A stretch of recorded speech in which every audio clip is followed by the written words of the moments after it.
Did you know that one of the biggest reasons women lose their attractiveness in relationships has nothing to do with looks, weight, or age, but weak boundaries? A woman with strong boundaries instantly stands out because boundaries create respect, admiration, and even desire when you do it right. Most people think boundaries are about being cold or distant or putting up walls, setting rules, giving ultimatums, and then expecting their man to change.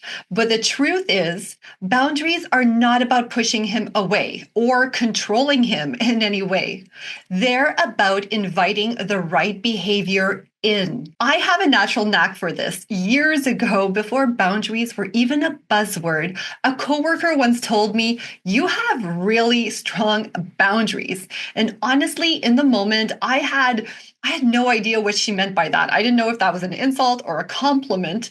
But as I got deeper into relationships and coaching and studying psychology, I realized she was pointing out the exact thing that makes women magnetic: clear, confident boundaries that you follow through with, most importantly. Hi, gorgeous. Welcome back to the channel. I'm Mireille Nicole, your go-to relationship coach. And in today's video, I'm going to share 3 powerful boundaries that instantly make you more attractive to high quality men. Boundaries that create respect, that deepen connection, and make him see you as the kind of woman he doesn't want to lose. Actually, maybe I'll give you an extra 1 or 2. Make sure to stick around. Before we dive in, I've created a free relationship success checklist that breaks down the exact steps to attract and keep high quality love without losing yourself. You can download it in the description below. Now let's dive in. Boundary number 1, emotional boundaries. Your first boundary is internal. It's emotional boundaries. This means you don't let your partner, or anyone for that matter, control your emotions.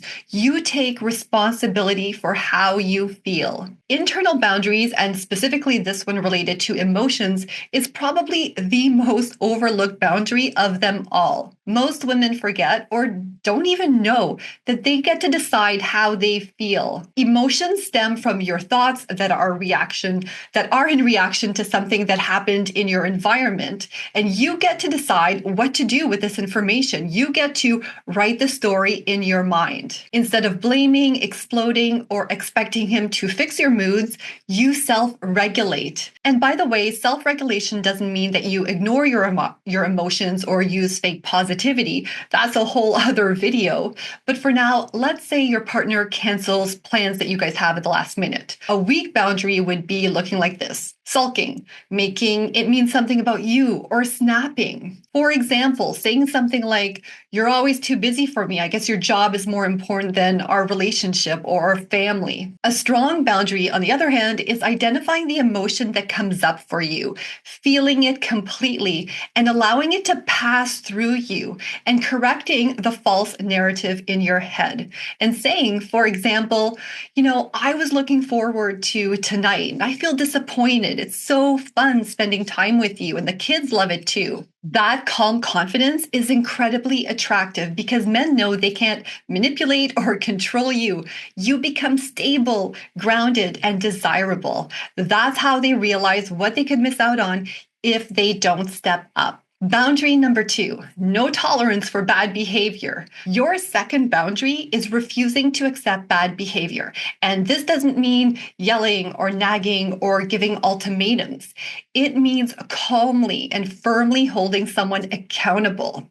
It even sometimes means not saying anything at all, not rewarding the bad behavior with any kind of response. Obviously, I'm not talking here about like severe bad behavior where you are literally in harm's way. I mean, when your partner is being rude or sarcastic, maybe just dismissive or insensitive. This boundary hits home with me because my husband tends to be sarcastic by nature.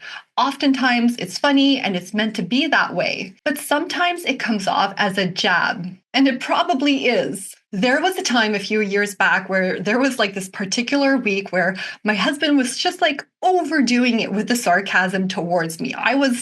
I was not laughing. And I forget the whole circumstances, if he was experiencing work pressure or co parenting stress, but regardless, after ignoring a few sarcastic remarks, I enforced the boundaries of not accepting bad behavior. And I also did the first boundary, boundary number one, and I worked through my own emotions.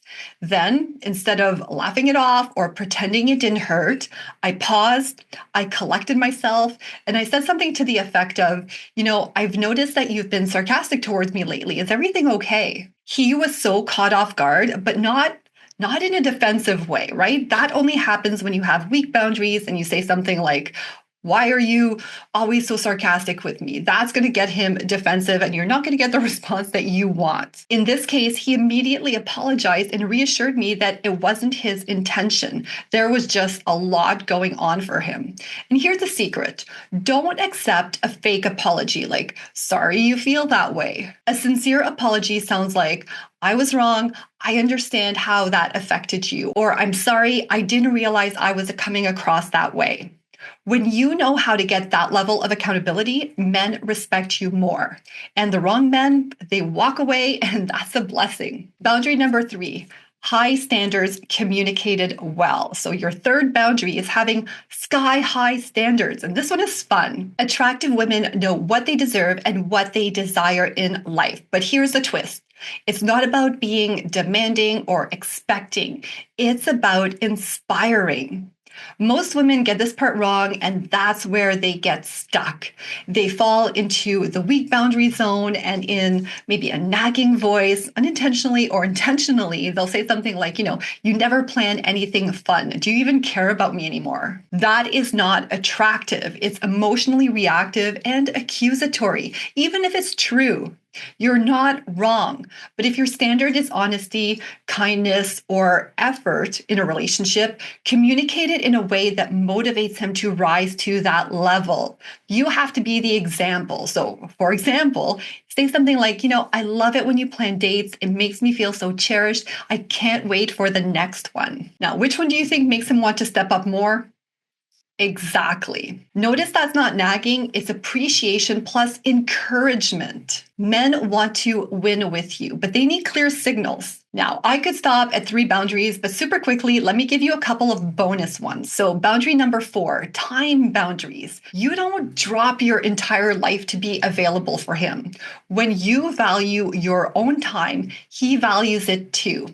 But you don't play games around this either, and you don't do the whole tit for tat approach. You stay in your feminine energy, which involves going with the flow. Obviously, you don't tolerate this indefinitely, just like boundary number 2, because this then falls into bad behavior. What you do is you communicate effectively, and then you get the clarity you need about the future of the relationship. Is he just always going to change plans? Is he going to always not respect your time? That's when you make a decision. Boundary number 5, intimacy boundaries. You're clear about your pace and your comfort zone physically, and you communicate that in a way that still makes him feel wanted and chasing you. So you can say something like, I can't wait to be intimate with you. I'm old-fashioned. I like to give it a bit of time.